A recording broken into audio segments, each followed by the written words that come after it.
আসসালামু আলাইকুম, শুভ সকাল। সবাই কেমন আছেন? আশা করি যে যেখানে আছেন সবাই খুব ভালো আছেন। আলহামদুলিল্লাহ আমরাও ভালো আছি। তো আমরা এখন চলে আসলাম সবজির বাগানে। এখানে নানান রকম সবজি আছে।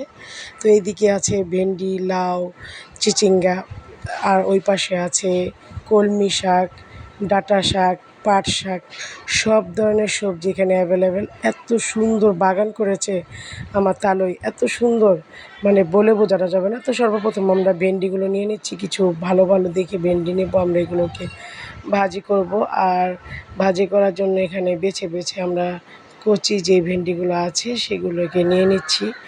আর প্রত্যেকটা গাছে কিন্তু ভেন্ডি আছে আলহামদুলিল্লাহ, আর খুব সুন্দর ফলন দেয়। আর মানে খেতে যে এত মানে সুস্বাদু, কারণ এখানে কোনো সার ব্যবহার করা হয় না। তো এখান থেকে সবজি প্রতিদিনই কাউকে না কাউকে দেওয়া হচ্ছে। তো আজকে আমরা তুলতে আসলাম, আমি আর আমার বোনের ছেলে এখান থেকে সবগুলো সবজি দেখে দেখে পেরে নিচ্ছিলাম। তারপরে এখানে আমরা কিছু পরিমাণ শাকও তুলবো, যেই শাকগুলো আমাদের প্রয়োজন আমরা সেই শাকগুলো তুলে নেব। আর যতটুকু প্রয়োজন ভেন্ডি আমরা ঠিক ততটুকুই তুলবো, বেশি তোলার প্রয়োজন নেই। তারপর চলে আসলাম আপনার পুঁই শাক বাগানে। এখানে পুঁই শাক প্রচণ্ড পরিমাণে আছে। আমরা মানে ভালো ভালো দেখে পুঁই শাকগুলো কেটে নিচ্ছি। তো এই বাগানটার মধ্যে অনেক ধরনের সবজি আছে, ভ্যারাইটিস। তাহলে খুব যত্ন করে এখানে, তাই প্রচণ্ড পরিমাণে সবজি ফলন ফলে প্রতিদিনই কাউকে না কাউকে কেটে দেওয়া হয়। তারপর আলহামদুলিল্লাহ শেষ হয় না এরকম। তো আমাদের যতটুকু প্রয়োজন আমি আর আমার ভাগিনা কেটে নিচ্ছি।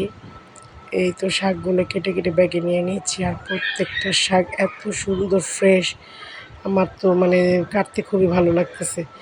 তো যতটুকু প্রয়োজন আমরা ততটুকুই কেটে নিচ্ছি। আর আজকে বেশি কিছু নেব না, শুধু ভেন্ডি, পুঁই শাক আর পাট শাকই তুলবো, কারণ একদিনে এত আইটেমের শাক খাওয়া যায় না। এখানে ডাঁটা, কলমি শাক, তারপর চিচিঙ্গা, লাউ শাক, মিষ্টি লাউ শাক, সব ধরনের মানে ভ্যারাইটিস সবজি আছে। তো বাগানটা অনেক অনেক বেশি বড়। তো যাই হোক, আমরা পুঁই শাকগুলো কেটে সামনের দিকে এগিয়ে যাচ্ছি, কারণ পুঁই শাকের বাগানটার পরেই কিন্তু পাট শাকগুলো। তো আমরা এদিকে পুঁই শাকগুলো শেষ করে তারপরে পাট শাক তুলতে যাব। তো একটা ব্যাগ কিন্তু আমরা অলরেডি ভরে ফেলেছি, আমরা দ্বিতীয় ব্যাগটার জন্য মানে পাট শাক কাটবো। তো প্রথম ব্যাগে আমরা ভেন্ডি আর পুঁই শাকটা নিয়ে নিয়েছি, এখন আমরা পাট শাকগুলো কাটবো। তো যেহেতু পাট শাকের জন্য আমাদের আরেকটা ব্যাগের প্রয়োজন, আমার ভাগিনা যেহেতু বাসার কাছে ও ব্যাগ আনতে গেছে, আর আমি এখানে বসে বসে পাট শাকগুলো কেটে নিচ্ছি। তো মাশাআল্লাহ পাট শাকগুলো এত সুন্দর ছলছলা, আর খেতেও খুবই সুস্বাদু। এখানে মিষ্টি পাট শাক, তিতা পাট শাক, দুই আইটেমের শাকই আছে। তো যার যেটা পছন্দ, তা আমি একটু তিতা শাকই নিচ্ছি, কারণ চাহাতের বাবা আসবে, তার জন্য রান্না বান্না করা হবে, আর চাহাতের বাবার জন্যই কিন্তু এগুলো কাটা হচ্ছে। আর একদম যাতে ফ্রেশ সবজিটা খেতে পারে।